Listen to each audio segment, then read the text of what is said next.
სარჩელების ფორმების არაადაპტირებულობასთან დაკავშირებით უზენაეს სასამართლოში გქონდა უკვე სხდომა.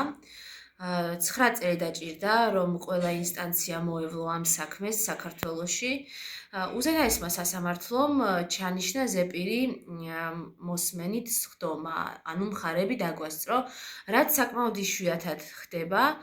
საქმეს განიხილავს გიორგი მიქაუტაძე, თამარ ზამბახიძე და თამარ ოქროპირიძე. ეს შემადგენლობა არის. თავიდანვე დავიწყე საუბარი იმით, რომ 2017 წელს შევიტანეთ ეს სარჩელი, მაშინ, როდესაც მე ჯერ კიდევ სტუდენტი ვიყავი და ვამთავრებდი უნივერსიტეტს, იურიდიულ ფაკულტეტს და დროულად რომ მოგვარებული იყო ეს პრობლემა, მე შევძლებდი პრინციპში საადვოკატო საქმიანობასაც, იმიტომ რომ სარჩელის ფორმის შევსებას მაინც შევძლებდი. იმის გამო, რომ 9 წელი მოუნდა ამ საქმის განხილვას ერთი და მეორე იუსტიციის უმაღლესმა საბჭომ ბევრი არაფერი გააკეთა ამ ფორმების ადაპტირებისთვის.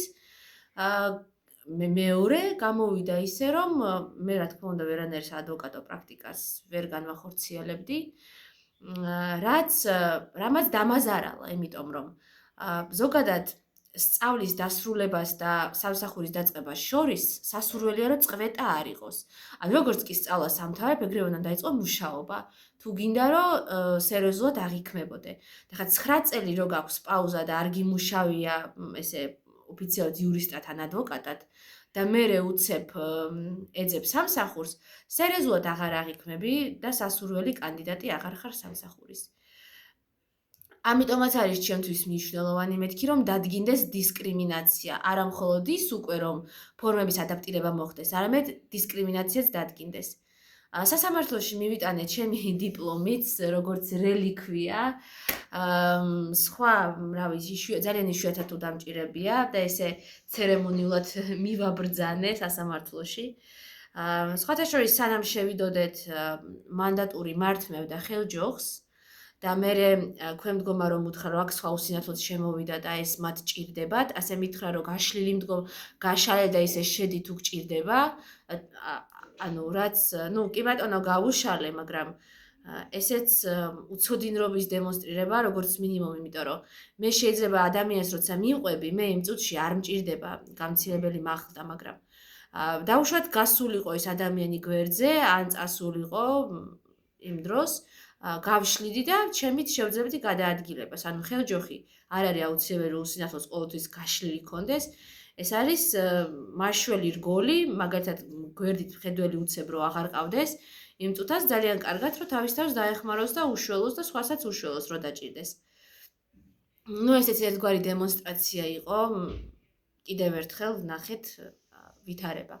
რა თქმა უნდა, იუსტიციის უმაღლესი საბჭოს წარმომადგენლებმა ისევ დაიწყეს საუბარი იმაზე, რომ ეს არის უბრალოდ ტექნიკური ხარვეზი, რის გამოც ფორმები არ არის მისაწვდომი, რომ ისინი ამაზე მუშაობენ, თუმცა მე კიდევ ერთხელ ვთქვი, რომ ტექნიკური ხარვეზის აღმოფხვას არ ჭირდება 9 წელი.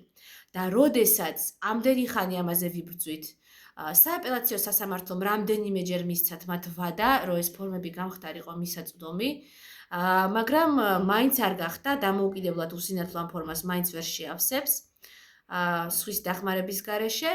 ეს ნიშნავს, რომ ჩვენ უბრალოდ მათთვის არ ვართ პრიორიტეტი. ანუ ეს არის ეიბლიზმის გამოვლინება. რომ არ ვართ ჩვენ მნიშვნელოვანი, არ ვართ ნომერ პირველი, ამიტომ არ აკეთებენ და ამიტომ, როდესაც ჩვენ თავის დროზე წერილი გავუგზავნეთ იუსტიციის უმაღლეს საბჭოს, მაშინვე არ მოახდინეს რეაგირება. და სხვათა შორის მოსამართლეებმა შემოგთავაზეს მორიგება.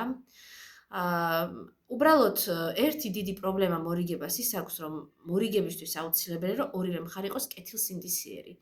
ანუ უნდოდეს დათმობაზე გარკვეულწილად წამოსვლა. იუსტიციის უმაღლესი საბჭოს წარმომადგენლებმა იმით დაიწყეს საუბარი, რომ საბჭომ ფორმების არაადაპტირებულობის შესახებ გაიგო, როდესაც შევიტანეთ სარჩელი.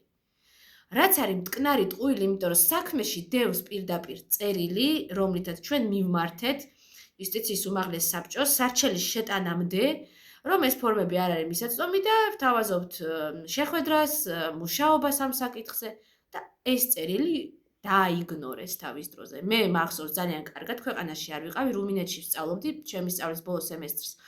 ვხურავდი უნივერსიტეტის და ამ დროს მეილით მიდიოდა და მოდიოდა მიმოწერა და ხელმოწერებს ვუგზავნიდი იმ წერილზე, რომ დროულად გაგვეგზავნა იუსტიციის უმაღლესი საბჭოსთვის.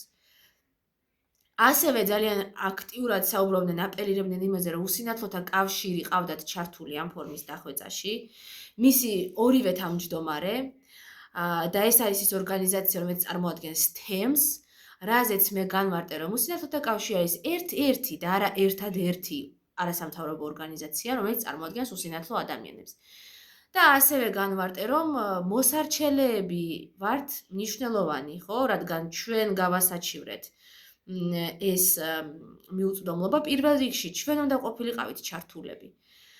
მეც კი ვარ უსინათლოთა კავშირის წევრი, მაგრამ კავშირმა არასდროს არ გამოიჩინა ინიციატივა, რომ მე ჩემი ჩართულობა ამაში უზრუნველ ეყო.